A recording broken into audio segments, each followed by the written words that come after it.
Boa tarde, gente. É um prazer estar aqui hoje. Eu sou o Luiz Bordim e o tema da minha apresentação é o ensino centrado no aluno, a experiência dos nativos digitais em sala de aula, relação com seus professores imigrantes, que foi o tema do meu mestrado que eu entreguei no final do ano passado. A agenda de hoje eu vou dar uma rápida introdução sobre o que foi o mestrado, contextualizar alguns pontos, trazer uma proposta de melhoria e, se der tempo, no final eu trago alguns exemplos. Então, começando aqui pela introdução, o tema, academicamente, do meu mestrado foi aplicação de conceitos de user experience em metodologias de ensino por escolas do ensino médio da cidade do Rio de Janeiro, visando o estímulo à criatividade, à inovação, a pensar e ao fazer dos nativos digitais. Basicamente, eu quis sair um pouco da área digital e queria entender como é que a gente podia pegar conceitos que a gente trabalha de user experience no nosso dia a dia e aplicar em outro contexto, e eu trouxe isso para a educação. Aqui eu falo de ensino médio, cidade do Rio de Janeiro, mas aqui eu vou trazer algo mais abrangente. Travou. Calma aí. E eu tinha duas hipóteses. Uma que era a experiência do aluno.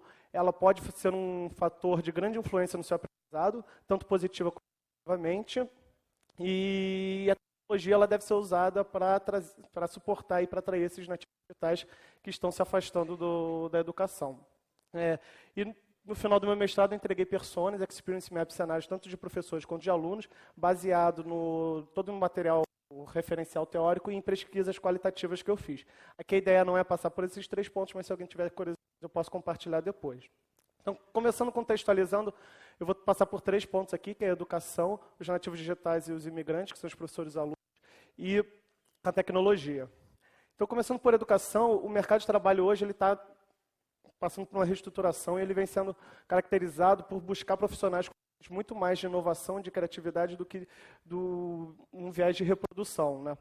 E diversas novas habilidades estão sendo solicitadas desse mercado e estão sendo estudadas por diversas empresas, e uma delas criou esse esboço de marco referencial de quais são as 10 habilidades que o mercado vai solicitar de um profissional no século XXI, e você vê que não tem habilidades muito técnicas, são criatividade, inovação, comunicação, colaboração, alfabetização informática, enfim, são diversas habilidades que normalmente no colégio é ensinado, e a educação é um ponto central nessa discussão, já que é ela que capacita as pessoas para o mercado de trabalho e para a sua vida no futuro. Só que ela vem sendo questionada em seu papel atual. A educação, tanto no Brasil como em diversos lugares do mundo, ela vem sendo questionada por conta do currículo, por conta de metodologias, por conta de avaliações. Então, isso dá muito pelo fato do modelo educacional que a gente conhece ele ter sido criado lá atrás, durante o industrial, onde que basicamente a educação servia para capacitar as pessoas para ir para a fábrica, onde trabalha 80% manual. E apesar de ser outro contexto, com outros propósitos, o modelo permaneceu praticamente o mesmo. E traz diversas consequências, como desequilíbrio no currículo acadêmico, enfatizando umas disciplinas em detrimento de outras, o constante despejo de conteúdo. Hoje, basicamente, uma sala de aula é um professor, como está aqui na frente, um bando de alunos sentado, escutando e anotando todo o material, adoção de procedimentos não estimulantes, repetição de matrizes lineares, estimula a competição em detrimento da colaboração. Tem muito colégio que, por exemplo, separa os melhores alunos em uma sala exclusiva e deixa os outros alunos meio que de lado. Uma cultura de teste e memorização. O aluno hoje ele não precisa aprender nada, basicamente ele só decora. Uma consideração por diferentes tipos de pessoas. Numa turma tem 30, 40, 50 alunos e ninguém distingue cada uma delas. E isso faz com que seja totalmente desinteressante para o jovem, porque acha o currículo chato, cansativo, e não dialoga com o que está acontecendo com a realidade dele fora desse colégio, com o que faz com que haja um afastamento. E aí, falando um pouco desses alunos, desses professores, os alunos eles vêm mudando de características nos últimos anos. Entre diversos conceitos que eu posso aplicar aqui, eu trago o conceito de nativos digitais, que são jovens que nasceram e cresceram envolvidos nesse mundo digital. E eles estão acostumados com esse processo. E dentro dessa, eu trago essa pesquisa aqui que mostra um pouco isso, que 79% da população brasileira de 19 a 17 anos usa internet, sendo que 85% delas usam através de celular, 80% delas procuram informações na internet para trabalhos escolares e 96% dos adolescentes de 15 a 17 anos possuem perfis em redes sociais. Por outro lado, há uma outra parcela que são os imigrantes digitais, que são pessoas que não necessariamente nasceram nesse mundo, que eles não nasceram nesse mundo tecnológico e tiveram que se adaptar a uma linguagem totalmente nova. E como qualquer imigrante, o sotaque permanece, o sotaque do passado permanece. A questão é que esses professores que falam uma língua ultrapassada estão tentando lutar para ensinar uma população que fala uma linguagem completamente nova. Isso está sendo um problema muito grande. E muitas vezes essa linguagem do jovem é vista como preconceito por esse professor, que ensinou durante 20, 30 anos de uma forma e acha que tem que continuar ensinando da mesma forma. E esse é um ponto interessante, porque assim, o papel do professor é muito importante dentro desse processo de aprendizagem. Um estudo de um professor neozelandês, ele concluiu que ter um bom professor é mais importante para o desenvolvimento de uma criança e da sua vida profissional e é o fator de maior influência no aprendizado em qualquer lugar do mundo. E se você pegar as 4 responsabilidades de um bom professor, são, em relação a eficácia e custo, é saber se comunicar com os alunos, ajudar os alunos a refletir sobre o seu aprendizado, dar tutoria e estimular a colaboração em grupo. Ou seja, está completamente ligado à relação, interação professor-aluno, que é uma interação hoje que há um gap, porque pelas linguagens diferentes, um se afasta do outro. E a gente precisa fazer com que esse gap diminua para que haja uma comunicação melhor, beneficiando todos. E uma palavra-chave nisso, que a gente conhece muito bem, é a empatia. Empatia tanto do professor entender que esse jovem está mudando de características, ele é um outro jovem, ele está evoluindo, tem uma outra linguagem, como também muitas vezes do aluno entender que alguns professores estão tentando fazer uma mudança e que ele deveria também ter empatia e entender que aquele professor está tentando fazer alguma coisa para ele. E nesse processo de realizar empatia, entre respeitar, escutar, considerar e agir, a parte do escutar é uma que basicamente não acontece. E muito também, assim, não criticando professores, mas muitas vezes eles não têm interesse em escutar esses alunos. E aqui eu estou falando mais do ensino médio, ensino fundamental ali, porque eles sempre passaram por aquilo e acham que aquilo ali está certo da forma que eles fazem. E aí, de tecnologia, já que esses jovens estão inseridos nesse mundo tecnológico, o uso da tecnologia na educação ainda não é unanimidade. Só que ela possui um papel cada vez mais central na vida das pessoas. Hoje, todo mundo usa a tecnologia para diversos momentos do seu dia a dia, tanto para o trabalho como para a diversão. Enfim, elas estão inseridas no nosso contexto de forma muito enraizada já principalmente para esses jovens, que são fascinados por elas. E querem os professores ou não, querem os educadores ou não, eles vão continuar utilizando isso fora de sala de aula. E se há um interesse de uma conexão entre o mundo fora de sala de aula para o currículo escolar, a tecnologia deve ser inserida de alguma forma ali dentro. E aqui eu trago 4 categorias de tecnologias que podem ser utilizadas de alguma forma, que são ferramentas e dispositivos digitais, como computadores, celulares, e as novas tecnologias, como o VR e algumas outras. Plataformas digitais, como o Duolingo, o Coursera, o Descomplica e alguns outros. Ferramentas de comunicação, Facebook, Twitter, blogs. Eu li de alguns casos que utilizaram essas ferramentas de formas muito bem sucedidas e melhoraram o aprendizado dos alunos. Às vezes a gente tem certo preconceito, mas elas podem ser utilizadas de forma correta. Jogos e simulação, que também fazem parte muito do dia a dia desses jovens. Só que é importante citar aqui que essa tecnologia ela não tem que ser utilizada independente, vamos utilizar tecnologia de qualquer forma. Não, ela tem que ser utilizada, ela não pode ser um ator autônomo, ela deve ser resultado da interação entre entidades, entre o professor, aluno e a tecnologia. Ela tem que estar inserida dentro de um contexto estipulado por esse professor para que faça sentido e traga benefícios para o aluno e não simplesmente vamos substituir um quadro à lousa por um quadro digital ou caderno por tablet. Não é assim que tem que funcionar. E aí eu trago aqui uma proposta, e só relembrando aqui, então, antes de começar para essa proposta, a experiência educacional hoje são basicamente currículos e métodos chatos, cansativos e desmotivadores, desconexos com a realidade, entidades com características e interesses distintos, professores e alunos, e pouco ou não uso da tecnologia. Ou seja, a experiência hoje do aluno em sala de aula é uma experiência ruim, que está afetando diretamente no seu aprendizado. O seu aprendizado está sendo prejudicado por conta da experiência. E assim como, quando a gente está construindo um site, um aplicativo, se a experiência for ruim e a pessoa não volta, com o aluno acontece a mesma coisa. Por mais que ele não possa não ir para o colégio muitas das vezes, ele simplesmente se afasta, ele não tem interesse, ele está lá fisicamente, mas não há um interesse pelo que está acontecendo ali dentro. Mas como melhorar? Obviamente, isso é uma discussão enorme, eu não estou trazendo aqui uma fórmula mágica, porque se houvesse, alguém já tinha feito, mas assim, eu trago uma proposta dentro do nosso meio que eu acho que poderia auxiliar nessa questão da experiência, que é os educadores aprenderem um pouco mais com o nosso processo de UX, o nosso processo de design. que aí eu peguei um mais genérico, mas se a gente for parar para o nosso processo, tem 3 etapas macros de entendimento, exploração e materialização, e ali simpatizar, definir, idealizar, prototipar, testar, implementar, que eu acho que se inserindo isso para um contexto de sala de aula pode ser benéfico para todos. E o mais importante disso é, como a gente já sabe, mas não acontece na educação, é que não basta fazer para o aluno, é preciso fazer com o aluno, considerando que eles têm rápidos diferentes, satisfações, valores, emoções, crenças, diferentes uns dos outros. Então é importante inseri-los nesse contexto, nesse momento de transformação, e não simplesmente fazer para eles achando que sabem o que é melhor para eles. E um exemplo disso é a Finlândia. A Finlândia hoje é a referência mundial na educação, como a melhor educação do mundo, e eles estão num processo de reestruturação e renovação curricular desde 2012. E a primeira etapa deles foi a partir da escuta de vários públicos, educadores, pais, administradores do sistema e os próprios alunos. Eles foram inseridos dentro desse contexto de transformação desde o início. E aí, passando agora rapidamente pelo processo de UX, começando pela parte de entendimento, a primeira etapa é simpatizar, entender quem são esses usuários, quem são esses alunos.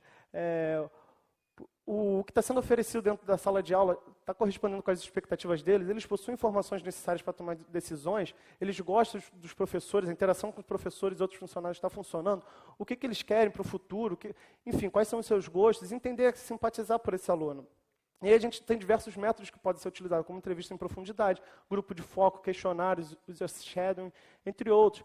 Cara, antes do começo de um ano letivo, pode chamar alguns alunos e você fazer um grupo de foco. Você pode fazer entrevistas em profundidade, com questionários. Você pode deixar se você tem alguma questão, você pode botar um funcionário do colégio para ir fazendo essa sombra dentro dos alunos, entendendo qual é esse processo. Obviamente que no início eles vão precisar de ajuda, de suporte de pessoas que tenham conhecimento desse tipo de disciplina, mas ao longo do processo eles podem entender, aprimorar e fazer por conta deles.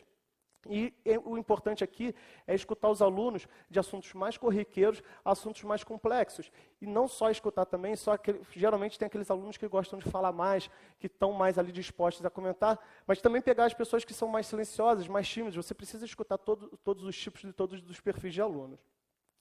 E a partir do momento que você faz essas entrevistas, você simpatiza com ele, você entende, você começa a analisar e identificar padrões, para entender quais são as necessidades e as motivações desses alunos. E aí, nesse momento, uma ferramenta que a gente usa bastante, que eu acho que pode ser inserido nesse momento, nesse processo, são a criação de personas. E eu acho que uma coisa que é interessante também, obviamente que tem que ser uma coisa corriqueira, mas se você for olhar um colégio, quando você passa de um ano para outro, as turmas variam um pouco entre um ano e outro. Então, o conhecimento adquirido no ano vai sendo passado e, obviamente, tem que fazer pequenos ajustes.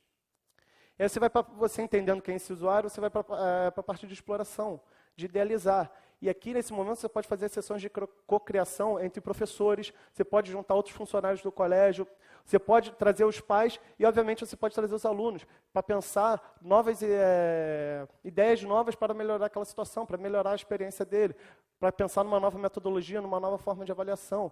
Eu conversei com alguns professores e eles falaram que a troca de conhecimento entre professores é quase zero. E quando acontece troca de conhecimento, geralmente são professores entre a mesma disciplina. Então fica todo mundo muito numa bolha só. E obviamente aqui você pode procurar benchmark, enfim. Aí você vai para a parte de prototipar, assim como a gente prototipa sites, aplicativos, dá para prototipar alguma experiência dessa educacional para poder testar com os alunos. E aí você pode parar para testar, por exemplo, uma nova metodologia, você pode testar com uma turma primeiro menor, gerar feedbacks, aprimorar e ir testando com outras até você implementar numa série toda. Ou, por exemplo, uma nova estrutura de sala de aula, em vez de você fazer uma grande reforma, você pode fazer pequenas mudanças, testar, ver como vai funcionar e depois aplicar até o final. E, por última etapa, é implementar. Assim, eu sei que é uma coisa talvez um pouco complexa no momento escolar, no momento educacional, mas eu acho que se a gente conseguisse implementar isso daqui dentro de um contexto educacional, a experiência do aluno pode melhorar o aprendizado dele e, consequentemente, isso é benéfico para todos. E eu trouxe alguns exemplos aqui que passam por essas situações que eu comentei. Por exemplo, tem uma metodologia de um autor que ele fala sobre basquete, trago o futebol aqui, em vez de ser uma relação de ping-pong, um jogo de ping-pong entre professor e aluno, onde o professor fala e o aluno responde, o professor fala e ficar nessa troca-troca, a gente faz um modelo quase de de futebol, de um esporte coletivo, onde a bola vai passando entre vários membros da equipe até você chegar ao seu objetivo final, que no futebol é o gol ou no colégio é a aprendizagem. Teve um professor de ciências biológicas, se eu não me engano é do interior de São Paulo, ele ia dar uma matéria de corpo humano e ele identificou que os alunos dele gostavam de séries como CSI, Dr. House, Monkey, entre outros. E ele percebeu que, por conta disso, os seus alunos eles já tinham certo conhecimento sobre alguns assuntos que ele ia dar. E ele decidiu fazer uma coisa inversa. Ele resolveu criar um projeto em que os alunos seriam os construtores e investigadores da sua própria série, criada por eles. Então, ele ia pegar esse contexto que ele ia ensinar, normalmente, na frente, e criou um projeto, onde os alunos todos estavam envolvidos a partir dos interesses deles. E com isso foi super bem visto no colégio. Outros professores entraram e trouxeram suas disciplinas para eles, e vocês tiveram aprendizado a partir do interesse dos alunos. Diferentes formas de avaliação. Hoje, a maioria dos colégios avaliam um aluno através de testes e provas. Uma professora chilena de comunicação e língua, ela tem diversas formas de avaliar os seus alunos. Ela já pediu histórias em quadrinhos, filmes, enfim, diversas coisas. E nesse exemplo aqui, para a leitura do livro 100 Anos de Solidão, ela pediu para os jovens criarem memes dessa história. Então, ela pega algo que está em vista dos alunos corriqueiramente e traz para esse contexto. E, cara, o cara só vai criar um meme, e ele vai querer criar um meme legal se ele souber a história. Se ele não souber a história, ele não vai conseguir criar um meme. Então, assim, você traz também, aproxima essa avaliação a partir do interesse dele. Em relação à empatia, uma professora da 5ª série, eu acho que é de um colégio americano, ela aprova, obviamente ainda a gente está nesse processo de mudar a avaliação e ainda tem teste de prova, ela sabia do nervosismo de todos os seus alunos. E ela escreveu na mesa de todos eles, ela conhecia um por um, e escreveu recados personalizados para eles, falando só, olha, fica com calma, lembre do seu conhecimento e tudo mais. E ela deixou 2 donuts para cada um deles, para eles comerem ao longo da prova, para dar aquela tranquilizada. O Nave, ele criou aqui pensando nas habilidades do século XXI, também pensando um pouco em avaliação, eles criaram, democraticamente, eles elegeram 12 alunos, que seriam responsáveis pela criação de um festival de cultura maker, indústria criativa. Tinham 12 alunos responsáveis, mas, obviamente, todos os outros alunos tinham voz dentro dessa criação. E aí, eles tiveram, no primeiro momento, um suporte de uma pessoa de design thinking, mas tudo foi feito por eles. E aí você traz aqui para eles questões de liderança, criatividade, inovação, colaboração, diversos conceitos que, geralmente, no dia a dia de sala de aula, você acaba não conseguindo trazer, por a gente ainda manter aquele estrutura padrão.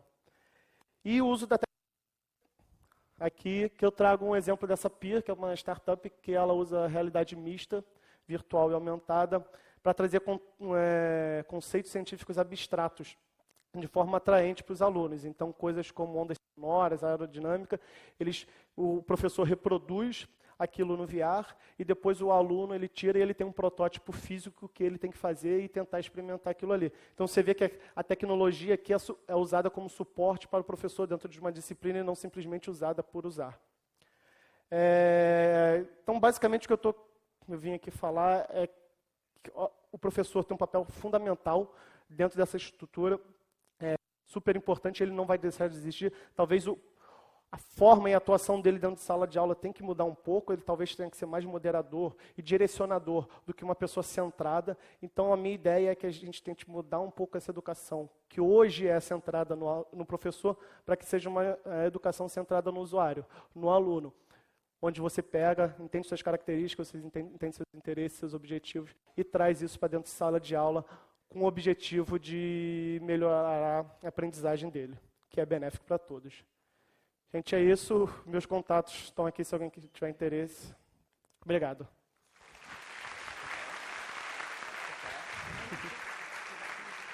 Muito obrigado, Luiz. Maravilha. Caraca. Então, quais são as questões que a galera tem para ti? Oi. Oi, tem uma pergunta aqui. Ah lá. Luiz, fala aí. Parabéns aí pelo trabalho, cara, muito massa. Obrigado. Eu tenho interesse também por essa área de educação para as novas gerações. E o que eu percebo é que como você falou, esse sistema educacional mudou muito pouco em muito tempo. E quando a gente chega com esses temas, os educadores, os diretores, eles se sentem um pouco incomodados, assim, como se fosse tirar eles da zona de conforto. Sim. Quero saber se você tem experienciado isso e como tem lidado com essa situação. Cara, eu tive experiência com isso durante o próprio mestrado, né? Porque eu chego meio que questionando algumas coisas acadêmicas e alguns professores da própria banca, enfim, ficam com o pé atrás e quando eu chego com esse assunto. Então, eu acho que ainda há, sim, porque eu acho que é um pouco disso, assim. A pessoa faz isso durante muitos anos da vida dela e de certa forma funcionou, pelo menos funcionou com ela, e ela chegou onde ela está, e ela acredita que ainda funciona daquela forma. Então, eu sinto que há uma resistência ainda em relação a isso. Mas tem que ser discutido. Alô? Opa, aqui. Oi, Luiz. Meu nome é Rafael. Eu queria saber um pouco mais de detalhes de como que você fez a sua pesquisa em termos de metodologia. Tá, muito resumidamente, eu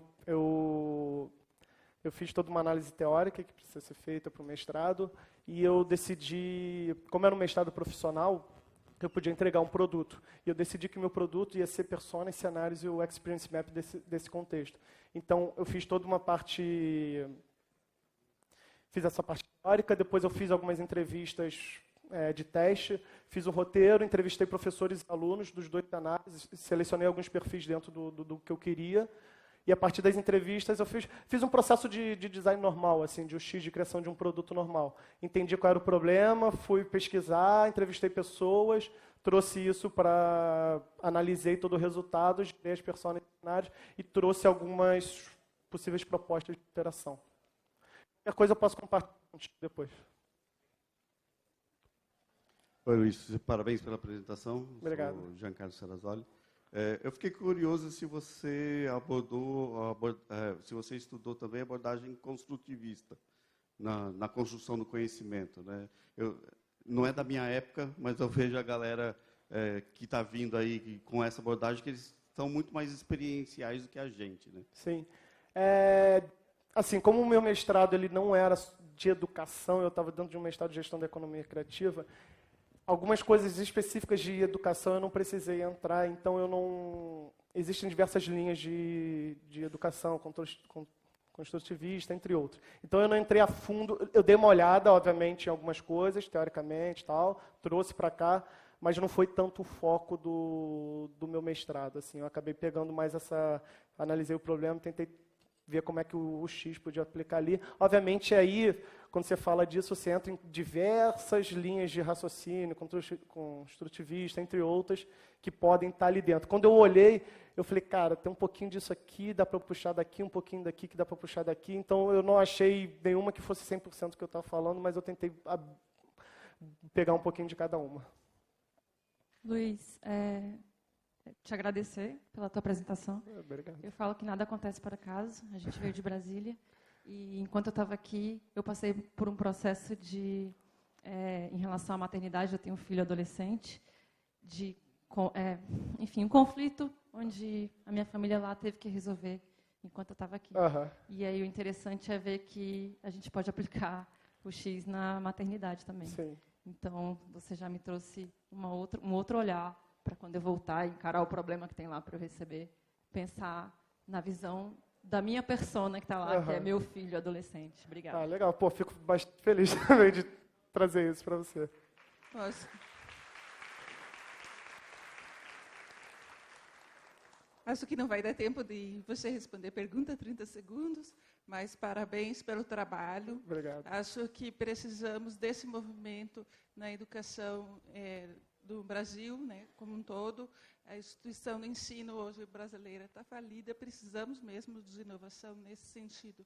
Me assustou um pouco a questão da tecnologia, mas no desenvolver do trabalho você comentou outras formas de ensino, para tirar um pouco essa imersão total da tecnologia do adolescente, né? Porque, já, como você falou, já tem fora e ainda mais na escola. Obrigado. A continuação desse papo... Obrigado, gente. Boa tarde. No coffee break, vocês terminam Sim. de conversar. Muito obrigado, Luiz. Vamos ter sorteio?